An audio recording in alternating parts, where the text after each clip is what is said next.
Operant conditioning is a type of associative learning process through which the strength of a behavior is modified by reinforcement or punishment.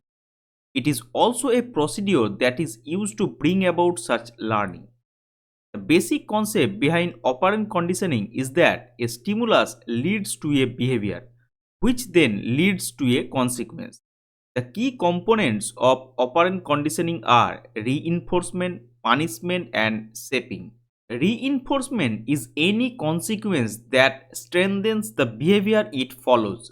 So, by definition, reinforced behaviors increase in frequency or duration, which is how often or how long the behaviors occur. There are basically two types of reinforcement: positive reinforcement and negative reinforcement. Positive reinforcement means strengthening behavior by presenting a desired stimulus after the behavior.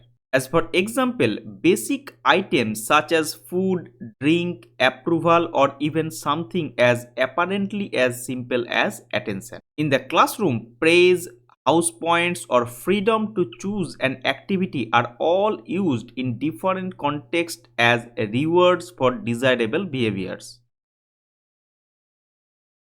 Now, negative reinforcement. Strengthening behavior by removing an aversive stimulus when the behavior occurs.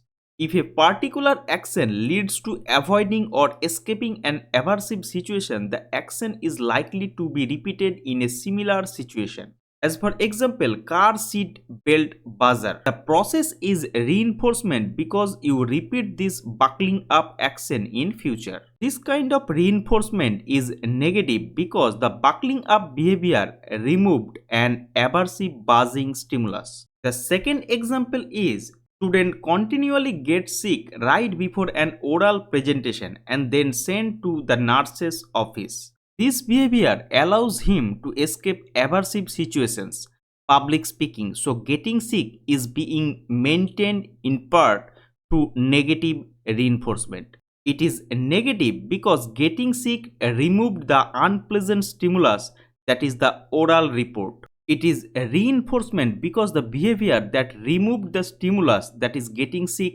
increases or repeats in the future. It is also possible that classical conditioning plays a role. The student may have been conditioned to experience unpleasant psychological reactions to public speaking. It is important to remember that the negative reinforcement does not imply that the behavior being reinforced is necessarily negative or bad. The meaning is closer to that of negative numbers. Something is subtracted. Try to associate positive and negative reinforcement with the consequences of adding or subtracting something following a behavior. That adding or subtracting has the effect of strengthening, that is reinforcing the behavior. Now, punishment. There are basically two types of punishment: presentation punishment and removal punishment. Punishment always involves decreasing or suppressing or weakens behavior. A behavior followed by a punisher is less likely to be repeated in similar situation in the future.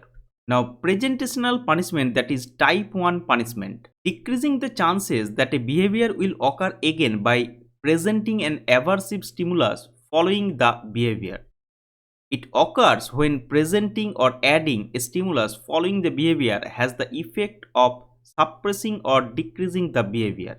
For example, when teachers reprimand students, assign extra work, after school detention, or make students run extra laps, and so on, they are using presentation punishment. Now, removal punishment, that is type 2 punishment, that is decreasing the chances that a behavior will occur again by removing a pleasant stimulus following the behavior. As for example, when teachers or parents take away privileges such as no TV for a week after a child behaves inappropriately, they are applying removal punishment. With both types, the effect is to decrease the behavior that lead to the punishment. Now, shaping. The notion of shaping refers to a technique of reinforcement that is used to teach animals or human behaviors that they have never performed before. When shaping, the trainer begins by reinforcing a simple response that the learner can easily perform. Gradually, more and more complex responses are required for the same reward. As for example, in the classroom, shaping can be used to teach progressively complex skills such as lining up, washing hand, and respect elders, etc. Now, try this.